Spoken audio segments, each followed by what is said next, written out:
To learn about the off-grid lifestyle and to be inspired to live your dreams, click subscribe so you don't miss anything. Hit the bell notification. I don't know if this is appropriate. You know, I've always been told, oh, don't brag, don't brag. But I'm really proud of myself. We got a cord of wood here. Down there we have about 4 cords of wood. I still got a little bit left to split here. Now, if you can imagine, this whole area was filled up with these big logs. I got about 8 logs left. And then I just got this over here just the other day. This is a big deal here. I'm really excited that we got this. This is another full truckload. That's oak. What you just saw was poplar wood. Now, I can't tell you exactly when I started the wood cutting process, but I can't imagine it was any more than maybe a month ago. You know, late May, mid-May, month and a half, something like that. In April, there was a real cold snap, and we were running propane. We just gotten here, of course, and I thought I would redirect my attentions on everything I was doing to make sure that I was prepared for this coming winter. So I built an outdoor wood furnace heat exchanger. Now, admittedly, I split all the logs on our manual log splitter, but we use this exclusively. We don't have a gas-powered log splitter. And for those manly men out there, oh, just do it with a maul and a wedge.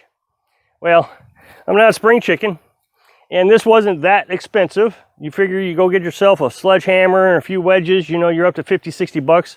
This was $100, and Carolyn can use it. And it's really good exercise. Now, the thing is it's gotten really hot. We're getting into the 90s each day with 60, 70, 80% humidity. And you come out here just for a few minutes and just sit in the shade, and you're pouring sweat. I'm changing my shirt 2 or 3 times a day, taking a shower twice a day now. So I only come up here a couple times a day, and I just split 2 logs. I've been doing that for probably last week. Just cut 2, maybe 3 logs, depending on the temperature. The other day it rained, it was pretty cool, so I was able to do several logs. When I start to get real sweaty and dripping sweat, I stop because I don't want to get dehydrated and cause myself not to be able to do any work for a long stretch at a time just because I thought I'd overwork myself on one particular day. I was thinking about this. A lot of people have been talking about how I need to speed things up. Others say that I've been working really hard. And I don't know. What is the appropriate amount of work you're supposed to do each day? I don't have an answer to that. I think a lot of people are disappointed, of course. A few videos ago I said that I wasn't going to work on the tiny house last month. So I'm going to wait until the 23rd of this month, July, to go buy any materials. Budgetary reasons and that kind of thing. Of course, everybody's just really disappointed. And so many people have opinion on how you should go about doing this. Oh, just go buy all the material and then you can recoup your monies later. And we just have this plan and we're really comfortable with the plan. I've talked a lot about freedoms here recently. The number one reason we lose our freedoms is because of people. People do things or elect people, and those people restrict your freedoms. If I were to allow a bunch of people to come down here and tell me what to do, all of a sudden I don't have the freedom to do what I want because now it becomes a community project. The most restrictive freedom that you can have is yourself. I see people do this all the time. They rush around, don't get anything done, and then at the last minute, they either are just pressing themselves, I gotta do it, I gotta do it, I gotta do it. Or they just never get it done, and then they end up spending more money trying to get things in place. So using the example of the tiny house and the wood heat. The tiny house, I have a plan for. It can go 10, 12, 15 months before this is finished. I'm in no hurry. As I can get the materials, I will build onto it. I'm not going to overwork myself on it because there's just no rush. But in April, I identified, I need heat. I don't need a tiny house. People seem to think that you got to have that finished, and I don't know why. I'm quite comfortable in the camper. We're doing really well in the camper. I don't need a house right now. That's a want. That's something we want to do. That's something we want to be proud of and build and take our time with. But wood heat was just an absolute necessity. So instead of waiting until the fall and say, okay, I'll deal with the wood heat in the fall, and I'm going to build this because I want to do this. Well, in wintertime, I wouldn't have had any wood cut. I wouldn't have had a wood stove built. So I would have just been behind the curve. So what would I have done? I would have eliminated my own freedoms. And the only option I would have had to go with propane heat, because I wouldn't have had anything. Then, of course, I got to figure out how to heat the water, my water tank, with propane somehow or another. I would have been spending a fortune trying to get heat going because I wouldn't have had anything ready. But that's the plan. That's what everybody seems to think is no. Do what's fun first. Do the hard work later. Procrastinate. And I've heard this phrase a lot. This particular phrase is, fail to plan, plan to fail. I hear a lot of people say, oh, I could have gotten myself 9 cords of wood in one weekend. And I find that really interesting when I hear people say that. It reminds me of my father. My father has always been in pretty good shape. I mean, he used to get up 2:30 in the morning, work all day till 5 p.m. in the afternoon, and then go to bed about 7 and do it all over again. And he was running all the time, just running, constantly running. And he was in really good shape. I mean, he could just run circles around everybody. Well, he would do the firewood. When it was time to cut firewood, he would hire some guys to come over and help him cut firewood, because he was cutting firewood for 2 houses, himself and his mother's house. So they would all come over, and these big burly guys, I'm going to come in here and show you how to do some firewood. And Dad be like, that's great. Let's get it done. You know, the faster we get it done, I can go on to a different project.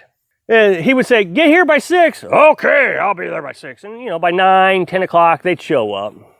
You know, it's already really hot. He'd have half the firewood already done that he wanted to get done for the day. And they'd come over and they'd start working. All right, we're going to show you how it's done. And by 1 o'clock, they're taking breaks, sitting in the shade. Oh, man, this is tough work. And Dad's still running around in circles. Yeah, you're going to do 9 cords in one day or one weekend. It's kind of far-fetched. So I figure it's always better to get an early start on something in case you misjudge how in shape you are. I mean, I know I'm not in good shape. When I got to this property, I could barely work 10 minutes at a time. I'm like, oh man, nomadic life just takes it out of you. You just absolutely burned me up physically.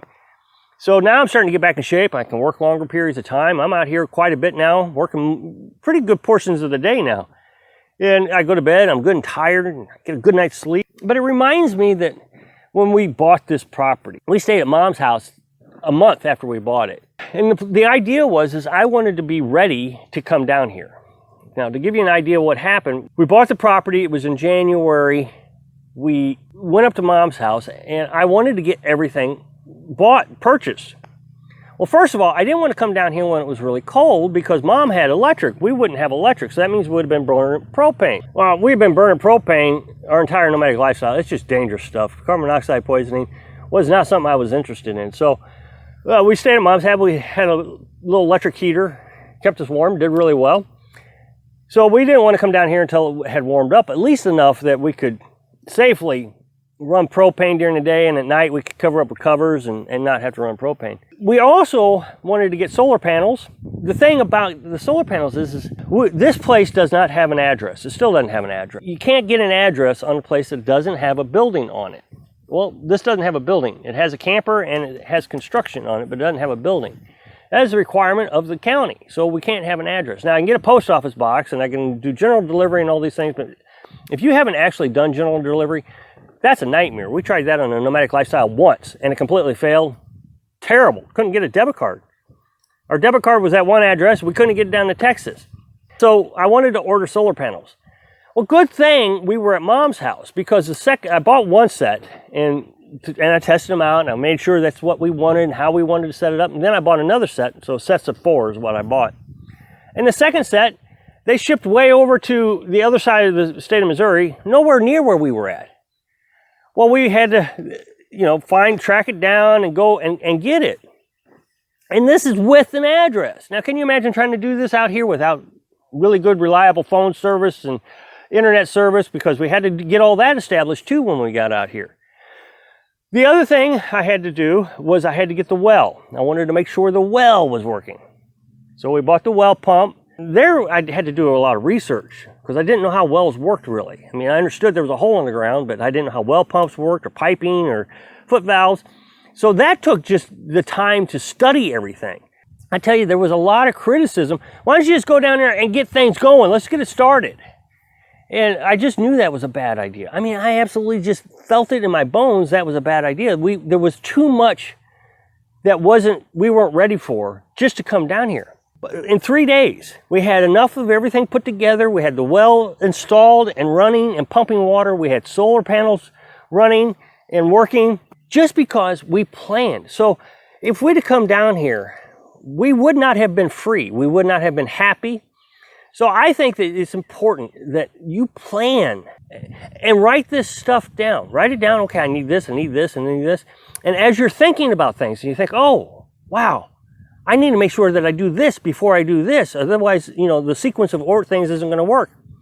Write it down, rewrite your list, make sure everything's in order. I hope I can help you find your freedom without you getting in the way of it. Thanks for watching.